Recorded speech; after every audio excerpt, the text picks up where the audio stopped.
नमस्कार. बीड आणि बीडचं गुन्हेगारी वास्तव.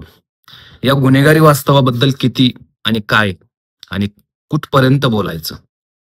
आजपर्यंत महाराष्ट्रामध्ये मुंबईतलं अंडरवर्ल्ड असेल, पुण्यामधली गुन्हेगारांच्या टोळ्या असतील, या सगळ्यावरती जेरबंद करण्यासाठी ह्यांना किंवा ह्यांच्यावर चाप बसवण्यासाठी पोलीस डिपार्टमेंट असेल किंवा तत्कालीन गृह खातं असेल, गृह मंत्रालय असेल, या सगळ्यांना नेहमीच यश आलेलं होतं.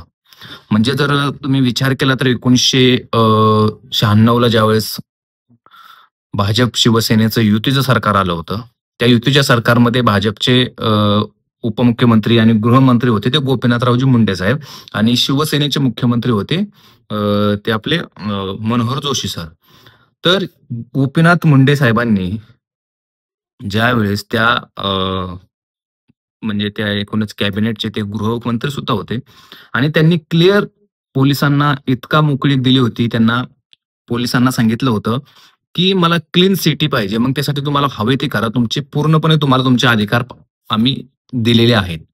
आणि ज्यावेळेस गोपीनाथ मुंडे साहेबांनी हे जे पोलिसांना आदेश दिले, त्याच्यानंतर मुंबईमधलं जवळ-जवळ गँग वॉर सगळं संपुष्टात आलेलं होतं.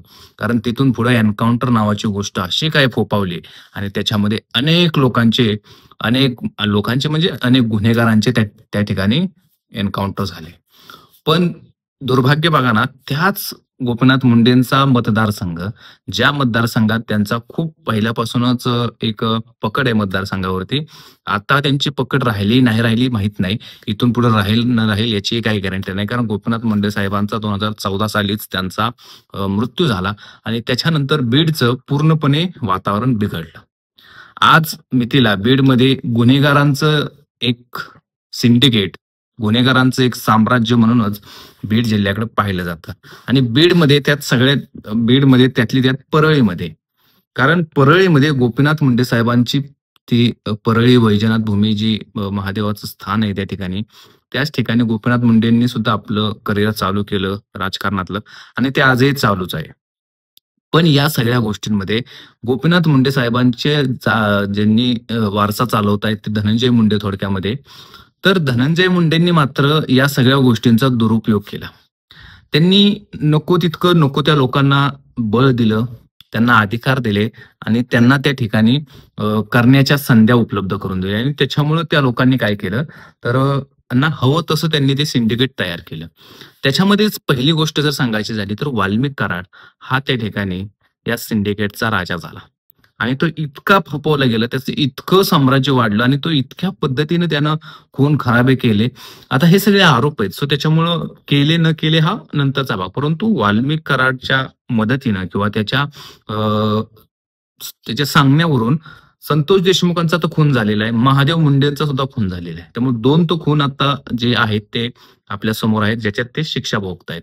पण आता महादेव मुंडेंच्या प्रकरणातील जो प्रमुख आरोपी गोट्या गित्ते, त्याचा मात्र पत्ता पोलिसांना सापडलेला आहे.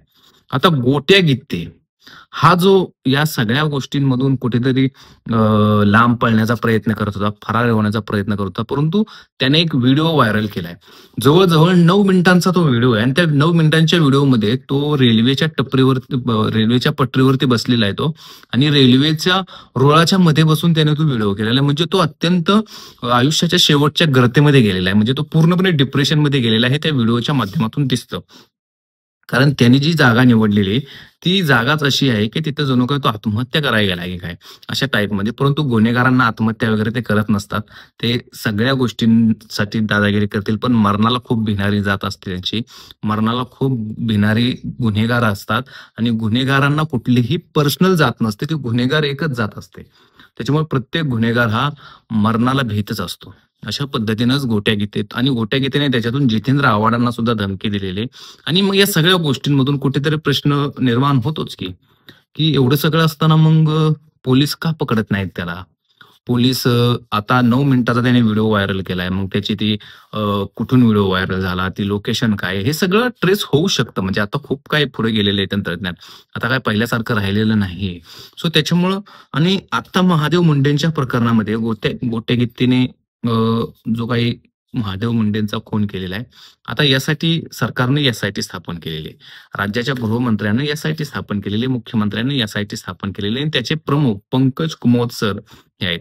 जे मागच्या वाल्मिक कराडच्या सुद्धा प्रकरणामध्ये ते प्रमुख म्हणून त्यांनी काम केलेलं होतं एस-आय-टीमध्ये आणि त्याच्यामध्ये त्यांनी त्याचा रिझल्टही दाखवला. त्यांनी तो गुन्हेगारी जेरबंद वगैरे करून दाखवले होते. आता याही प्रकरणामध्ये त्यांच्यावरती जबाबदारी सोपवलेली आहे. आज ते परळीत येत आहेत आणि आज ते परळीत येत आहेत याचा अर्थ ते कुठेही जरी गुन्हेगार असला तरी त्याला ते बाहेर काढतील.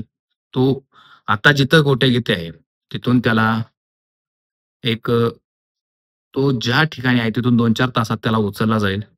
त्याच्यावरती पूर्णपणे फिल्डिंग लावली गेलेली आहे. तो कुठे आहे, काय करतोय, कशा पद्धतीने तो राहतोय आणि सध्या त्याचं काय चाललेलं आहे. कारण तो सराईत गुन्हेगार आहे, तो अट्टल गुन्हेगार आहे आणि आत्तापर्यंत त्याने ज्या पण काही गोष्टी केल्या, त्या सगळ्या गोष्टींमध्ये तो नेहमीच पहिल्यापासूनच अडकत राहिलेला आहे.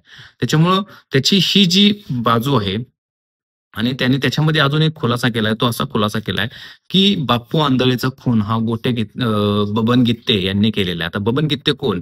तर ते राष्ट्रवादी शरदचंद्र पवार पक्षाचे ते तिथले अ, एक चांगले सामाजिक कार्यकर्ते म्हणून त्यांच्याकडे बघितलं जायचं.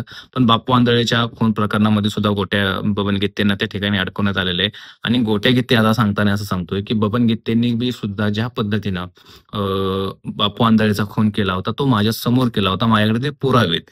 आता त्यांनी जर ते पुरावे दाखवले, तर कुठेतरी बबन गित्ते सुद्धा याच्यामध्ये अडकतील आणि एकूणच ह्यांचं सिंडिकेट पूर्णपणे बदनाम होईल, पूर्णपणे बरबाद होईल.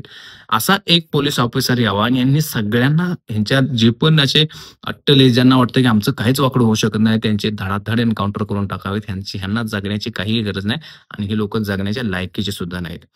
ज्या प्रकारे वाल्मिक कराडला गोटे गित्ते माझं दैवत आहे म्हणतोय.